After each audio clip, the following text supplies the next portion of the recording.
Guess what? Your hypnosis clients do not have to like you. I know, quite a controversial statement, isn't it? And this is what I mean by this. Of course, in order for us to receive the clients, they have to have a level of trust within us, right? They wouldn't have booked us and wanted our service if there was no trust, even just a little bit. And so that is part of it. And what I mean by our clients not liking us, meaning they don't have to be friends with us, or even in our sessions, they don't have to completely like what is happening in order for them to actually receive a breakthrough. And I'm going to give you an example of what this means. Inside our advanced conversational hypnosis sessions, we ask our clients questions that no one else have asked them, questions that they necessarily don't want to answer, and questions that they probably have avoided asking themselves or answering. And because we ask these really, really tough questions, our clients don't like it in the moment, right? They don't like it in the moment. Being asked very direct questions that force them to really think about the problem is challenging, right? As humans, we tend to avoid unpleasant and distressing emotions and uncomfortable emotions. So even though we know it's good for us, being in discomfort is not fun. And so inside our ACH sessions, we definitely get our clients to a point where they are uncomfortable, that they're sitting in the things that they haven't actually addressed that are stopping them from getting what they want, whatever that is for them. And so by asking them these really, really tough questions, even though, of course, be compassionate about it, don't be a dick about it. Don't be a dick asking questions. Just be direct and ask them the things that they need to actually think about, right? That they actually need to consider, because these are the things that actually help them break through. Our clients are stuck where they are because they keep on looping on the same thought patterns, right? They've either thought of the same thing or they've asked themselves the exact same questions time and time again. And what they've avoided is the really uncomfortable feelings. And because we are on the other side and we can look at it from a big picture perspective and we can see them, we can see the holes that they're trying to dig themselves in, right? We can see the gaps in their knowledge, in their thinking, in their perceptions.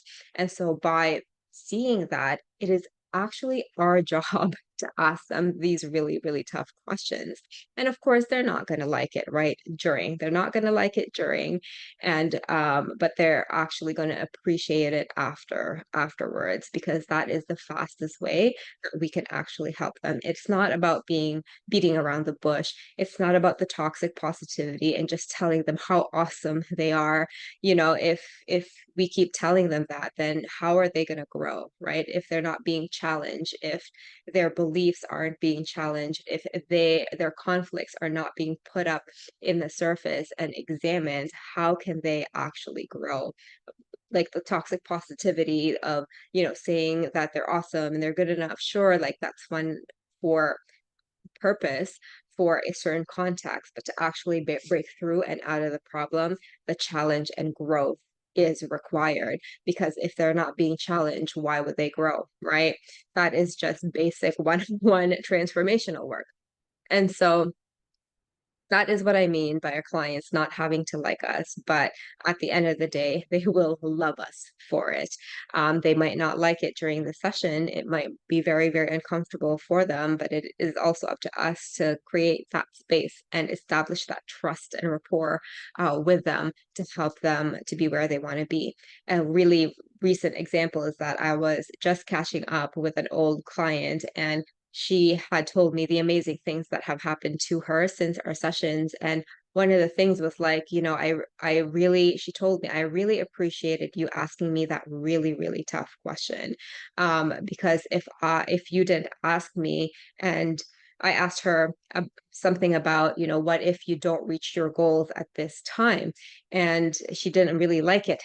She didn't like it during the session, but she was like, I did not reach my goal at that time that we talked about way back when, a few months ago. But because you asked me that question, she said that she was grateful because she was able to process the disappointment. She was able to still move forward instead of going down the rabbit hole of old emotions and negativity that she used to be in. Being asked that really tough question in the session had really helped her to process and see it as an opportunity, see it at a different perspective, so that now she can continue to take action to strive towards that goal, even with the disappointment, even though she didn't get what she wanted, which I truly believe is a really, really great skill set. Resilience and adaptability is a very important thing that we get to help our clients with. Again, it's not about the relaxation. Being relaxed is not going to help us with resiliency. It's just not. And that's why I love the ACH method so much, because with that particular client, that was during our testing phase. I tested her, and that was why the really tough questions came out. And because we test our clients, it really adds robustness and resiliency to their transformations. And instead of this client, like I said, in the past, she would have gone down a rabbit hole of disappointment and shame and resentment.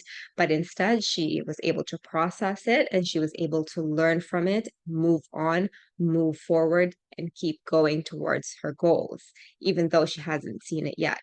And isn't that a wonderful skill set to have? Isn't that a great skill set to be able to teach our clients? So, and that came from her not liking me in that moment. And she told me, I didn't really like you at that moment. But of course, she has utmost respect, and she was very, very grateful. So I hope this really helped, because this is one of the things that I love doing. I love challenging clients, and I'm very upfront with them even before us working together in our strategy calls, and saying, I'm going to ask you the toughest questions you'll ever hear. And they're like, bring it on. And those are the type of clients who have amazing transformations, not just immediate, but also for the long term.